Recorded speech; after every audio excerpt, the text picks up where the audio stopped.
बहनी के झाड़ छिलो वाह बहुत अच्छा। ए राजा लगे आओ काहे ला बोलाव तर भौजी झाड़ छिलो खातिर तो गलती से भौजी के भैया के झाड़ छिले ना आवेला आ छिले जाए नु आ बाद में सामान काट दी तो बाद में मत कहियो भाग कोरिया। तो का हाल बा भाई, आज हम फिर से बात कर बनी भोजपुरी गाना के काहे कि बिया नया साल बा वैसे भोजपुरी गाना का पेल देनी है। तो भाई लोगों वीडियो बनाने के एक ही मकसद बा, एक ही मकसद होला आप सभी को दिल से हंसाने के लिए, ना किसी को दिल को ठेस पहुंचाने के लिए। तो भाई लोगों वीडियो देखम और देखला के बाद भूल जाम। तो बिना कोनो लाना सुन के आज के वीडियो स्टार्ट करता हूँ। हाथ तोरा बहनी के झाड़ छिले सुन तारा कोरवा उठावा। अरे भौजी हेता था जोबन देखा के वो तेल लगा ले बहुत सारा देखला के बाद हम मन करता मिसे के।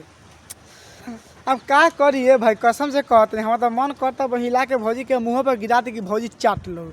ए भौजी हेता था बंद करा हो का का का कहता रू कि पहले चुसावा। हाथ तोरा बहनी के झाँच लो कितना बेशरम भौजी भी है यार। अब पहले नहीं तो तोनी कहला या आकाश में काहे इतना पहले हो। अब तू बतावा तो भाई लोगन पहले कह दे चुसाओ। ए भौजी पहले चूस लेबू नू तो ढीला हो जाई तो बाद में मजा ना आई। तो पहले चूस ना पहले घुसावे दे तो बहन चो दो हम ना चूसम हम पहले घुसाम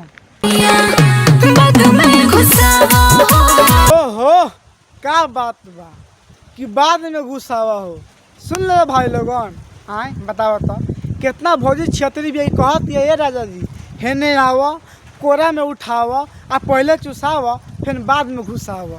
ए भौजी इतना मतलब टाइम नहीं के तार बन जो कि कोरा में उठाई आ चुसाई सोच कह पहले देवे कि जाई हम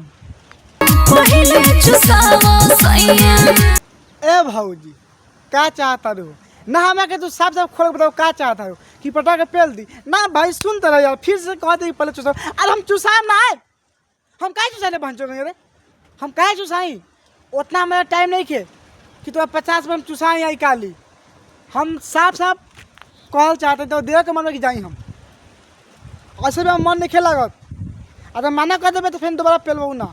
तो साफ साफ बताओ देवे कि जाई हम आ झाँट ना छिली तारा बहनी के पटक के चुमा लो ना कैसन बात करती है यार। इधर पहले चुसाओ फिर बाद में घुसाओ। अरे हम ना चुसाएम हम 50 में कहते हैं ना भौजी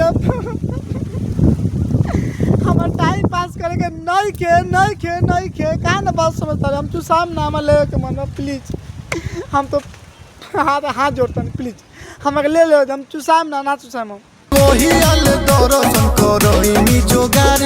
ए भैया इतना प्यार से कहो भौजी के नू तो कसम से कहता नहीं भौजी छुए ना दी। भौजी तोरा लगे बा भौजी के देश सुगा तोरा भौजी के ले जा हमारे घर में आ भौजी के संगे कल जन करे बताओ। इतना प्यार से कहता लान ना भौजी जी काहे कि भौजी के बियाह होके वाला बा आ बियाह होके से पहले तू हेता तक कह दिले बा ओकर बता दे कि का कइले सरवा तो शर्म हो सरवा कहीं का आरी मांगत रे ए भौजी ना दे सरवा के बारे तारा बहनी के गाड़ी में कूद के हलो वाह बहुत अच्छा कि धके दबाओ दूध। सुन तारा भाई लोगन आए बताओ तो भौजी बहन जो कहती है कि यार दूध पड़ल बा खाली तू दूध दबा लो आ तारा काम चल जाए। तार बहन चोदो हमनी के पागल समझता रू इतना मेहनत वीडियो बनाते खाली दूध दबावे खातिर दूध नहीं दबाएंगे हमको चाहिए तो चाहिए इला कुछ भी हो जाए हमको चाहिए और कुछ मतलब नहीं बस हमको लेना है। भाई कुछ कहा लोगन बहन एक दूध इतना अच्छा बानू इतना गोरा गोरा बानू कि मन तक कर सांस में दबा दे पता ना सरवा हमारा कहिया मिली ऐसा दबावे के सोच के पछताता नहीं है भौजी। काश तहार भतार हम रहती तो कितना पेलती ना देखा बहन चो कितना बेशरम बिया बहन चो कहती है दोनों दबावा जो दूध। ए भौजी और सार बारह ने वो करता नु ओके चटो ओके दबाओ हमारा के फर्क नहीं के ताकि हैप्पी न्यू ईयर काहे कि बिहान नया साल बा। Bye by.